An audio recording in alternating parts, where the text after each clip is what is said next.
여러분들 요즘 마음이 어떻습니까? 무겁고 지쳐 있지는 않습니까? 연일 계속되어지는 무더운 날씨 때문에 우리의 마음이 무겁고 또 지쳐 있기도 합니다. 그러나 날씨 때문만은 아닌 것 같습니다. 오늘날 이 땅을 살아가다 보면 끊임없이 뉴스에도 그렇고 우리 SNS에도 그렇고 매일 들려오는 소식은 고통의 소식뿐입니다. 전쟁의 소식, 재난의 소식, 죽음의 소식 등등. 그런데 놀라운 것은 이러한 부정적인 또 고통의 이야기들이 끊임없이 우리에게 들려오지만 이제는 그것을 들어도 더 이상 우리가 그것을 듣고도 보고도 눈물이 나지 않는다는 것입니다.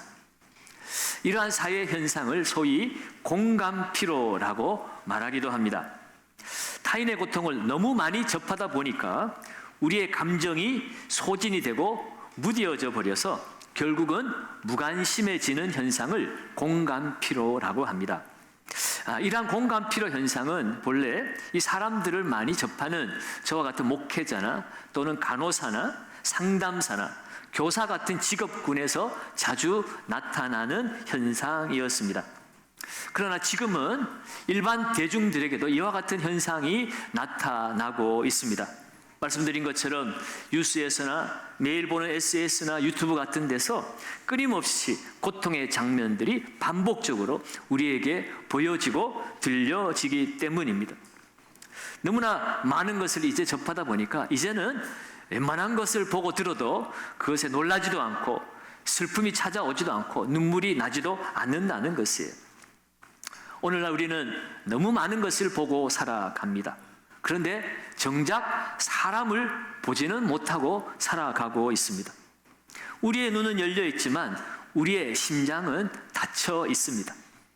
이런 시대에 우리가 회복해야 할 것은 무엇입니까?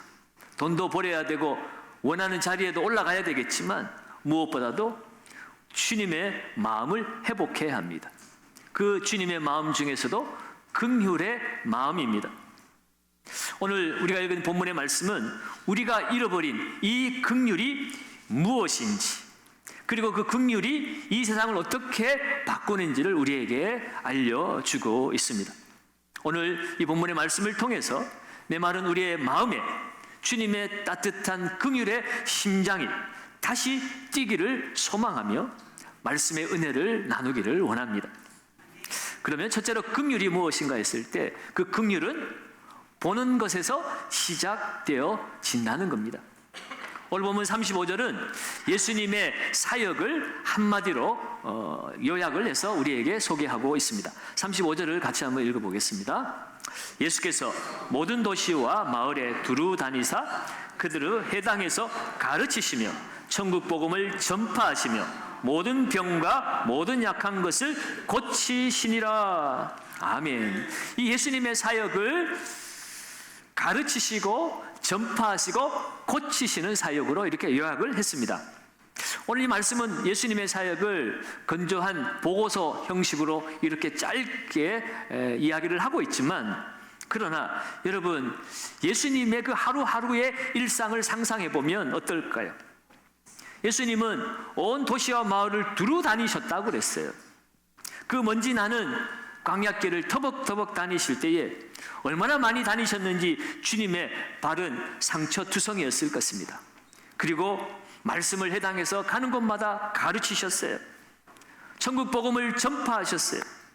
쉴 틈 없이 전하시느니라 예수님의 목은 늘 쉬어 있었을 것 같습니다. 수많은 각색 병자들을 하나도 빠짐없이 다 고쳐주셨습니다.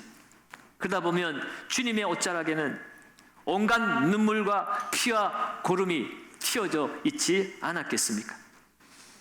수많은 사람들은 예수님을 따라오며 소리쳤을 것입니다. 나 좀 고쳐주세요. 내 문제 좀 해결해 주세요.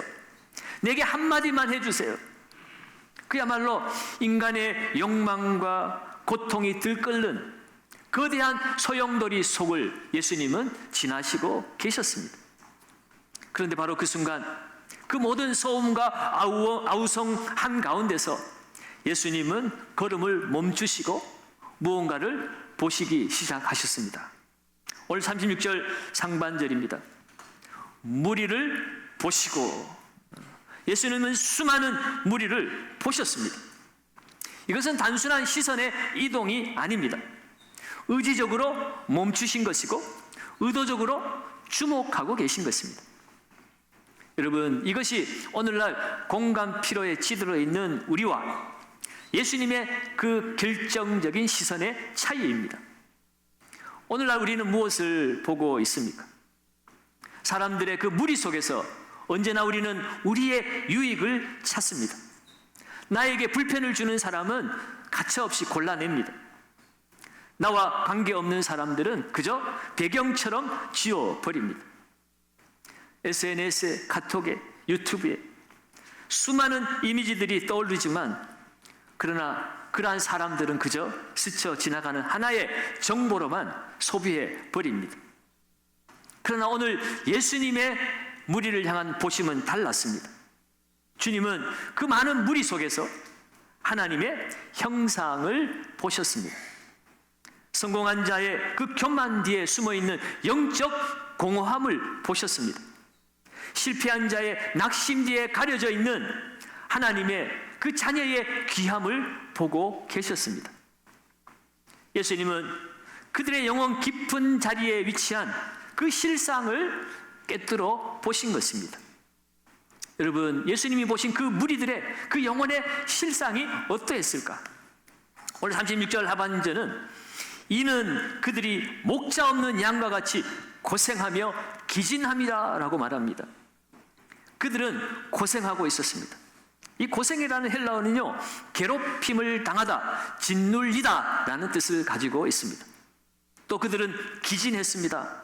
이 기진함이라는 헬라어는 내동댕이 쳐지다, 버려지다 라는 뜻을 가지고 있습니다.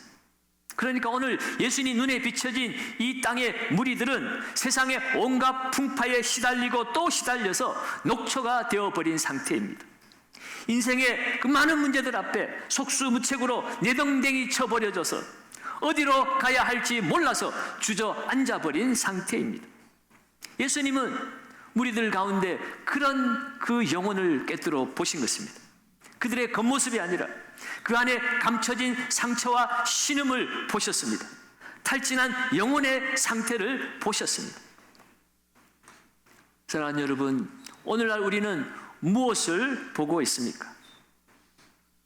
내 자녀의 성적표는 뚫어지게 쳐다보면서 그 아이의 지쳐있는 그 영혼의 상태는 우리가 보지 못하고 살아가는 것은 아닐까요?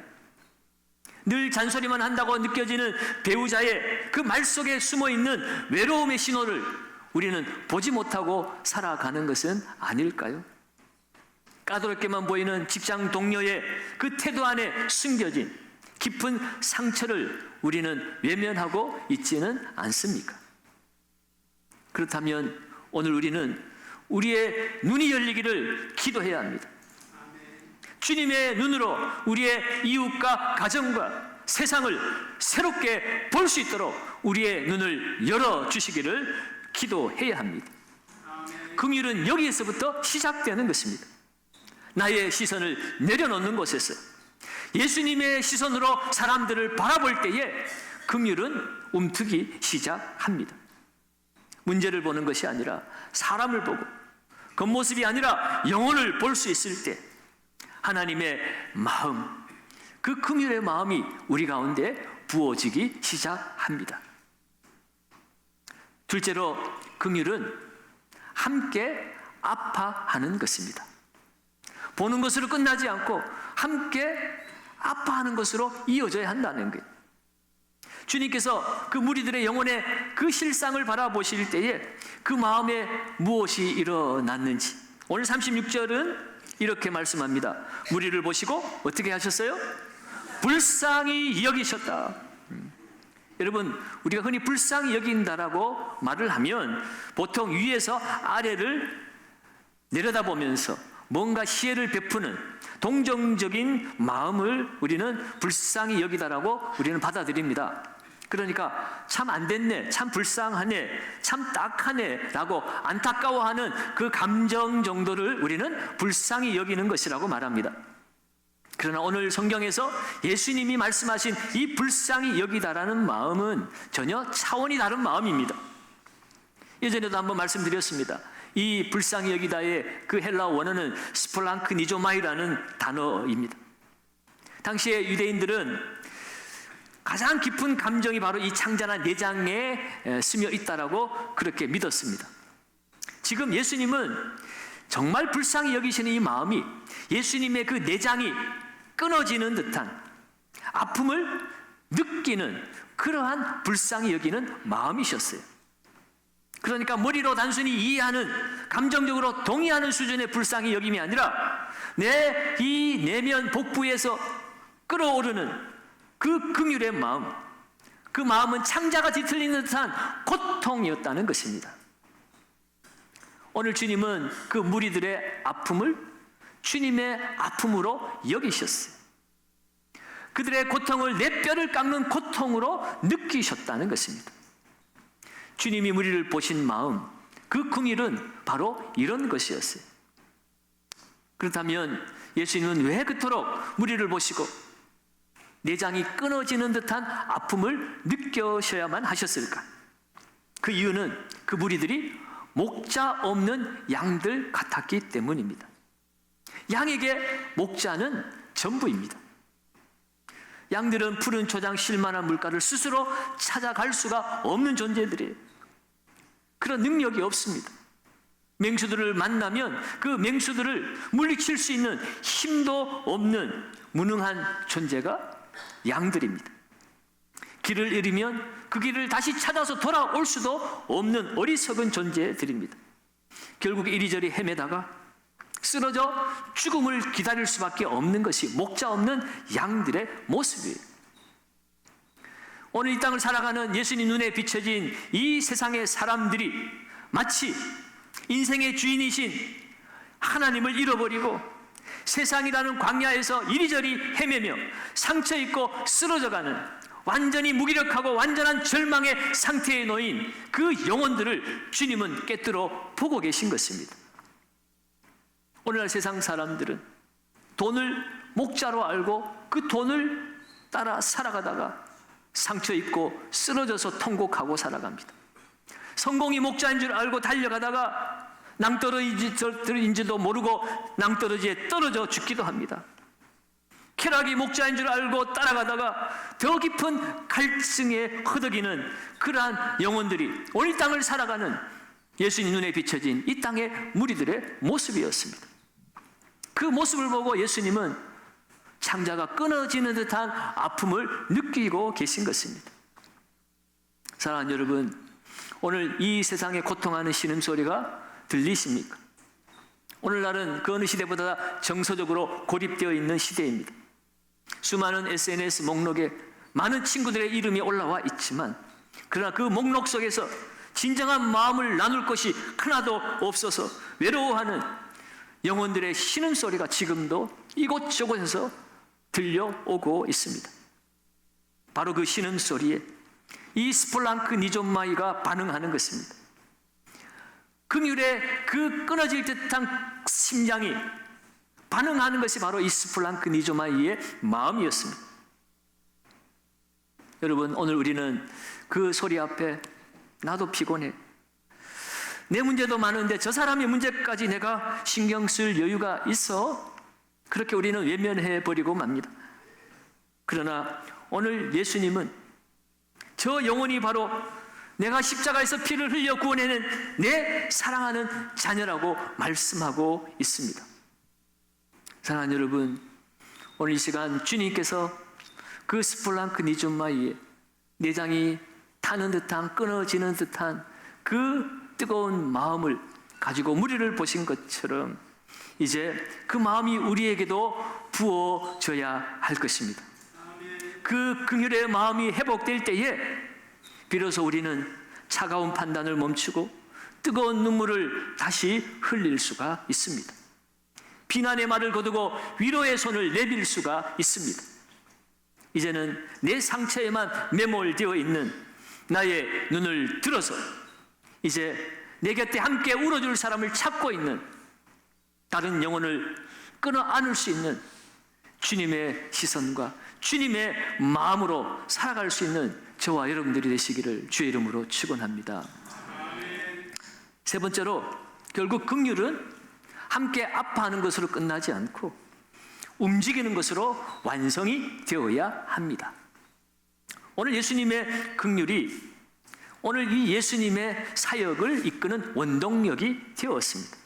그 무리를 보시고 불쌍히 여기는 긍휼의 마음 때문에 온 도시와 마을을 두루 다니시고 그들을 가르치시고 그들에게 복음을 전파하시고 그들의 모든 병을 고쳐 주셨습니다. 주님의 긍휼은 강력한 힘이었습니다. 그런데 오늘 예수님은 한 걸음 더 나가셔서 이 긍휼 사역의 제자들, 그리고 오늘 이 땅을 살아가는 저와 여러분들을 또한 초대하고 계십니다. 오늘 37절과 38절 말씀입니다. 우리 다 같이 한번 읽어보겠습니다. 이에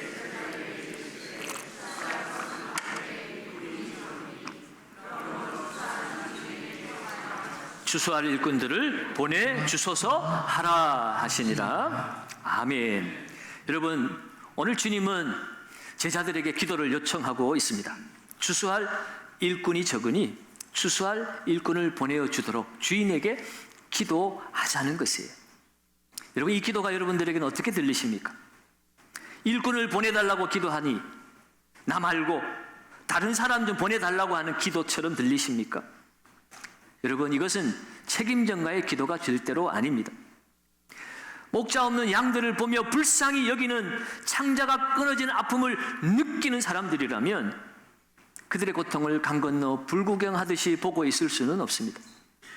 긍휼의 마음을 가지고 기도한다면 반드시 그 기도는 결국은 나를 보내소서, 나를 추수할 일꾼 되게 하소서라고 기도할 수밖에 없습니다. 사랑하는 여러분, 긍휼은 결국 우리를 움직이는 힘입니다. 우리를 기도의 자리로, 기도가 응답되어지는 순종의 자리로 긍휼은 우리를 이끌어 가게 되어 있습니다. 여러분, 순종의 자리로 나아가는 것이 저처럼 목사가 되는 일이 또는 선교사가 되는 일일까요? 아닙니다. 여러분, 우리가 순종의 자리로 나아가 긍휼로 이웃을 만난다는 것은 직장에서 부당한 일로 힘들어하는 그 동료의 이야기를 들어주는 것이 바로 이 추수할 일꾼의 모습인 것입니다. 늦은 밤 잠 못 들고 뒤척이는 그 자녀의 등을 말없이 토닥여 주는 그 모습이 바로 추수할 일꾼의 모습인 것이에요. 알아주지 않는 곳에서 묵묵히 교회를 위해서 청소하고 봉사하는 여러분의 그 모습이 바로 추수할 일꾼의 모습입니다. 선교사가 되고 목사가 되어야 되는 것 아니에요. 주님의 그 마음으로, 주님의 그 뜨거운 심장으로 주님의 몸된 교회와 이웃을 돌보는 사람, 그 사람이 바로 추수할 일꾼의 모습입니다.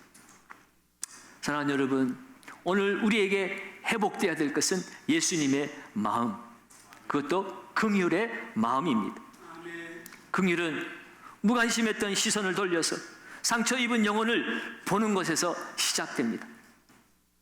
그리고 긍휼은 그들의 아픔을 나의 아픔으로 여기며 함께 아파하는 주님의 마음으로 이어집니다.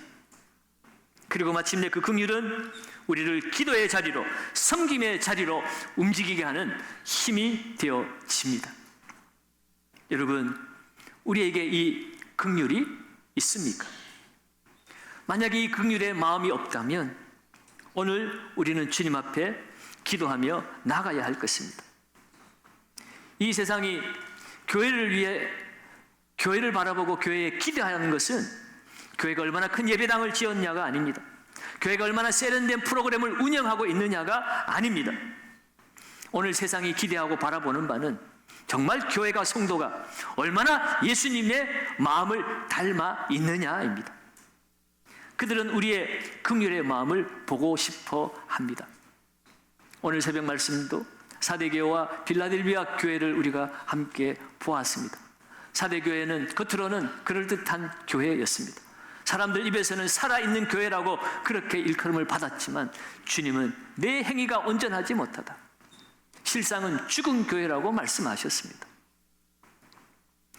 어떤 프로그램이냐, 어떤 외적인 모습이냐가 중요한 것이 아니라 정말 예수 그리스도의 그 마음을 품고 얼마나 살아갔느냐. 빌라델비아 교회는 작은 능력을 가졌지만 그들이 배반하지 않고 주님의 마음으로 살아냈기에 주님은 빌라델비아 교회는 작지만 위대한 교회라고 칭찬하셨습니다. 그들에게 열린 문을 두셨다라고 말씀하십니다. 기회의 문, 축복의 문, 영광의 문. 여러분, 그것은 주님의 마음을 닮은 그리스도인들과 교회에 주어지는 축복입니다. 여러분, 오늘 우리는 무엇을 향하여, 무엇이 우리의 힘이 되고 살아가고 있습니까? 주님은 오늘 우리에게도 질문하십니다. 사랑하는 아들아, 딸아, 너는 무엇을 보고 살아가느냐? 내 마음에 그 움직이는, 내 마음을 뛰게 만드는 것은 무엇이냐라고 우리에게 질문하고 있습니다. 지금까지 돈이, 권력이, 인기가, 명예가 내 심장을 뛰게 만들었다면 이제는 주님 앞에 기도하며 주님의 그 긍휼의 마음이 내 심장을 뛰게 해달라고 우리는 기도해야 할 것입니다. 우리의 굳은 눈을 열어서 주님의 눈으로 세상을 보게 하여 주시옵소서. 나의 이 차가운 심장을 성령의 불로 녹이셔서 주님의 긍휼의 마음으로 회복시켜 주시옵소서라고 기도해야 할 것입니다. 그래서 주님 오시는 그날까지 주님을 위하여, 주의 영광을 위하여, 주님이 우리를 사랑하신 것처럼 우리에게 맡겨진 이 세상의 영혼들을 사랑하고 섬기는 추수할 일꾼이 되게 해달라고 기도해야 할 것입니다. 이 기도가 우리의 진심 어린 기도가 될 때에 우리는 살아있는 교회가 될 것입니다. 세상은 우리를 통해서 하나님을 보았다라고 말할 것이고 하나님의 그 긍휼을 경험했다고 말할 것입니다. 그 긍휼이 우리 안에 살아있을 때, 그 긍휼이 우리의 삶의 에너지가 되고 힘이 되어서 우리의 가정이 치유되고 이 사회가 회복되고 우리 교회가 새로워짐으로 이 세상을 변화시키는 원동력이 되어질 줄로 믿습니다. 우리 주님의 마음, 나의 마음 되게 해주셔서 이 세상을 변화시키는 복의 통로로 살아가기를 소원하고 기도할 수 있는 저와 여러분들 되시기를 예수님의 이름으로 축원합니다.